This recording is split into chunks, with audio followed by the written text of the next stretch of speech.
Welcome back to the Think, See, Listen channel, where I give it to you raw, uncut, and uncensored, unedited, and completely unprofessional, and imperfect, and all kinds of things that are human. All give glory to the name of the Father, and Son, and the Holy Spirit. Glory to you, God. Glory to you. Keep on getting cut off at strange times. I was just about to share... I was talking about icons, and I was just about to show an icon that it's a replication of the Prusiotissa icon of the Most Holy Theotokos, and this is made at the Prusiotissa monastery, or I think that's what it's like. The monastery actually made in commemoration to the Prusiotissa icon of the Most Holy Theotokos, which is attributed to Saint Luke, the apostle. You know, the guy, Matthew, Mark, Luke, and John, that guy. Luke was the first artist. He supposedly, through tradition, was an artist and made the first icons.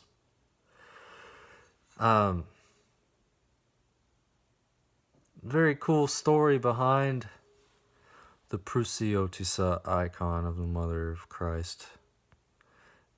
I wonder if I could find...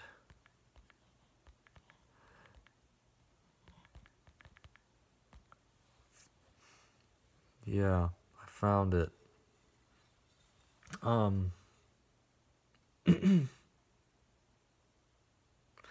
Yeah, I saw this at the bookstore at my church, and my friend, the old lady, told me the story about it, kind of. But St. Luke is said to have made the original.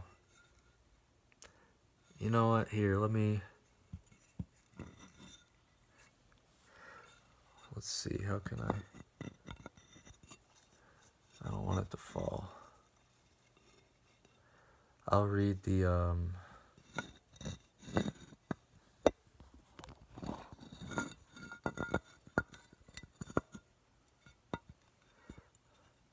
I'll read the story. This is a cool, icon. It's on ceramic, and it's made by the nuns of the monastery. The Prusiotissa icon of the Mother of God. High upon the fir-covered mountain peaks of the southwestern Eurytania, wedged between vertical grayish rocks in savage majesty, is the holy monastery of Prusos. It is an historic Staropelagial monastery with magnificent three-story buildings. There among them a cave has been carved out, inside of which is the first ancient temple of the monastery. In it is kept the wonder-working icon of the Panagia, the All-Holy Virgin, called Prusiotissa, and her feast day is celebrated with grandeur and solemnity on August 23rd. According to tradition, this wonder-working icon of the Theotokos is believed to have been painted by the holy evangelist Luke, and came from Prusa in Asia Minor. It was taken from Prusa by a young nobleman in the reign of the last iconoclastic emperor Theophilus. Theophilus ordered all the icons to be removed from the churches and destroyed. The Orthodox people protected and hid the holy icons, even though the penalty for this crime was exile or death. When the emperor's decree was read in the city of Prusa, the son of a member of the imperial court chose to disregard it. Taking the holy icon, he sought refuge on the Greek mainland, because the persecution was not quite as severe there on the islands or on the coast of Asia Minor. On the way to Greece, however, the young man lost the icon in Gallipoli in Thrace, which caused him great sorrow. "Woe is me, the wretched one," he cried. "The Mother of God has abandoned me because of my sins." The icon had returned miraculously to a cave in a wild part of Eurytania, in the vicinity of Litsa and Agrapha, where the monastery and icon's shrine are present, and where it was revealed to some local shepherds in the night of August 22nd and 23rd. The young man chose not to go back because he could not bear to live among the iconoclasts. He continued on his journey and settled in the city of New Patri, near the northwest end of the Peloponnesos. Time went by, and then, one day, he heard rumors about certain miraculous events in the region of Aetola. According to those reports, the son of a local shepherd was tending his father's flock in a rugged, inaccessible spot in the mountains. There were no homes or villages, but only a shelter for the shepherds. One night, as the child was sleeping, he was awakened by heavenly chanting coming from a cave behind him. With much apprehension, he turned and saw a fiery pillar of light coming from the cave and reaching up to heaven. This is why the icon is called Pyrsos, because the place where it was hidden astonished the boy. Astonished, the boy went to inform his father what he had seen. The father thought that his son had been dreaming and told him not to fear things that weren't real. The young man insisted, however, that what he had heard and seen was real. The next day the child brought his father to the same place where he had seen the pillar of light so that he could see this phenomenon for himself. The man saw exactly what his son had described, but he did not dare to look in the cave. The next day he took other people there. All of them saw the same vision.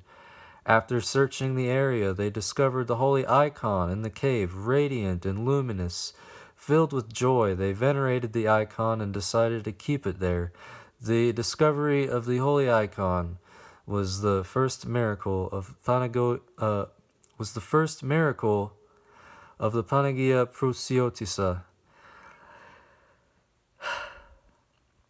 Meanwhile, the young man who had lost the icon heard about an icon of the Theotokos, which had been revealed by a pillar of light. He and his servants left at once, and after 2 days they arrived at the cave where the icon was kept.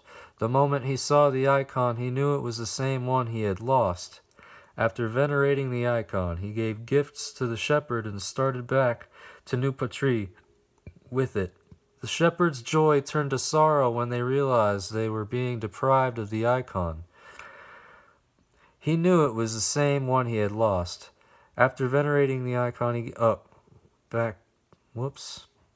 The shepherd's joy turned to sorrow when they realized they were being deprived of the icon. They pleaded with the young man to leave the icon with them.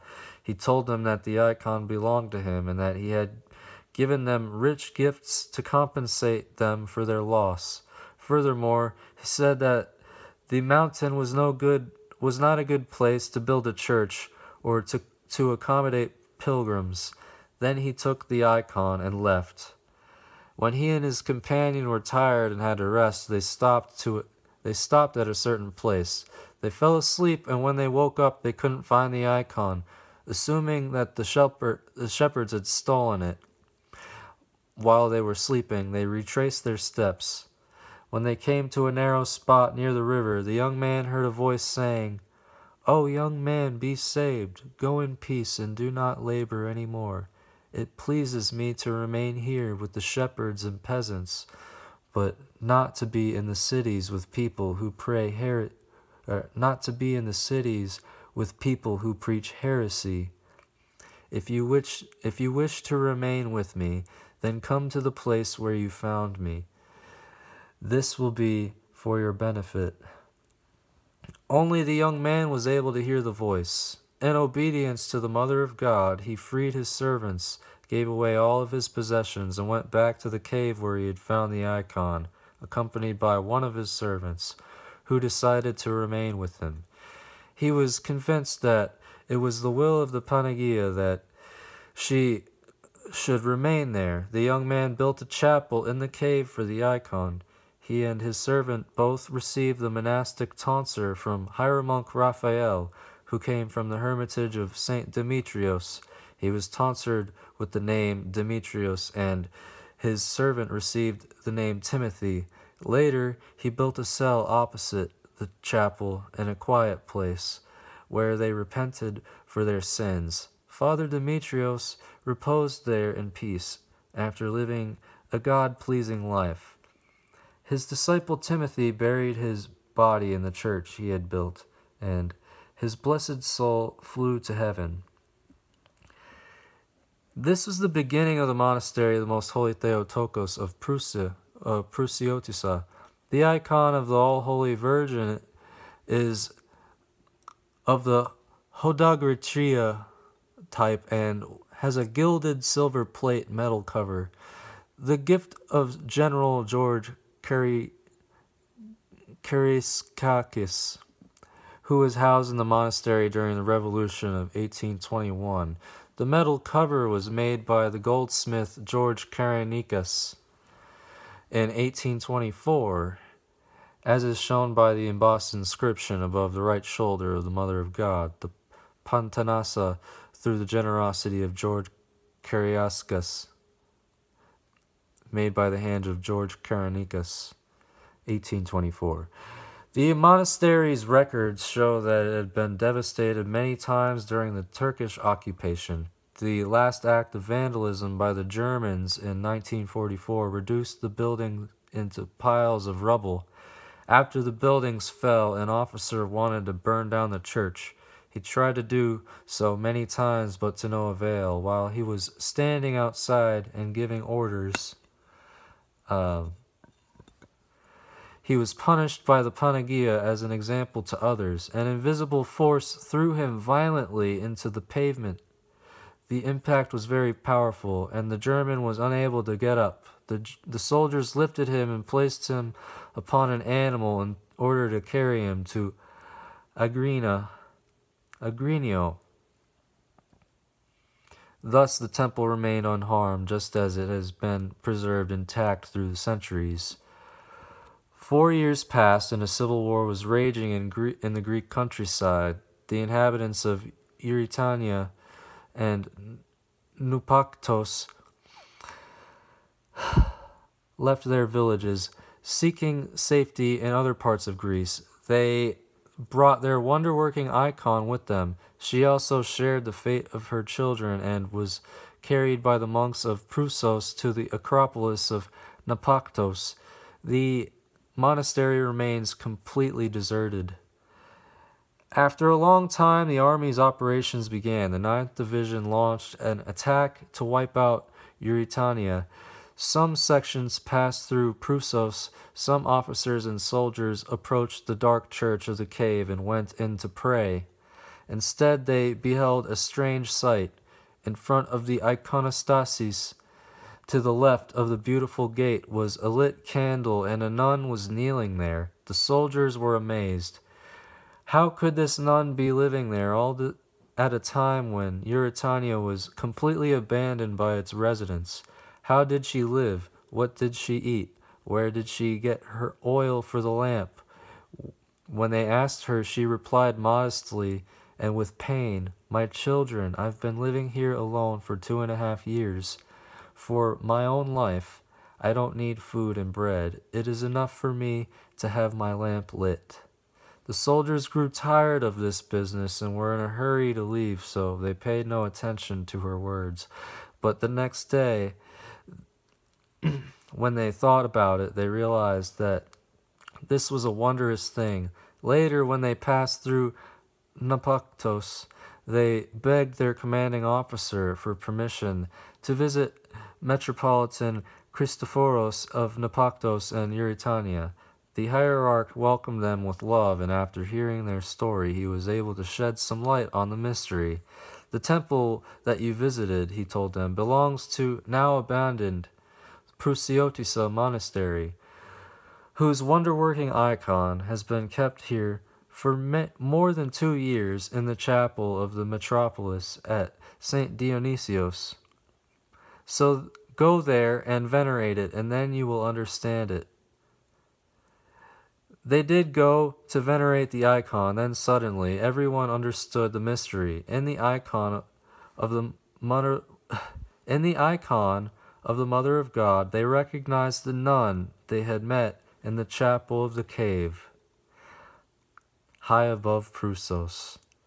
So they met the Mother of God, the Most Holy Theotokos, and Ever Virgin Mary in the cave. And this is a reproduction of it by the nuns of the Prusiotisa monastery in North Carolina, actually. St. Luke painted it, the original. So, pagan idol worship. Let me worship my idol. Pagan idol worship.